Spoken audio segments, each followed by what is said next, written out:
In front of me is iPhone 15 and today I would like to show you how you can switch on or off auto rotation. Begin by opening Tab menu. In order to do that, swipe down from the top right corner. Now, by clicking on this icon with a white padlock, you can disable automatic screen rotation. If you wish to turn it back on, click on the same icon, now with a red padlock on the white background.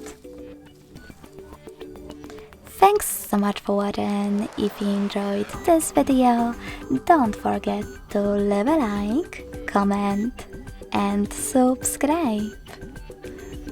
Bye!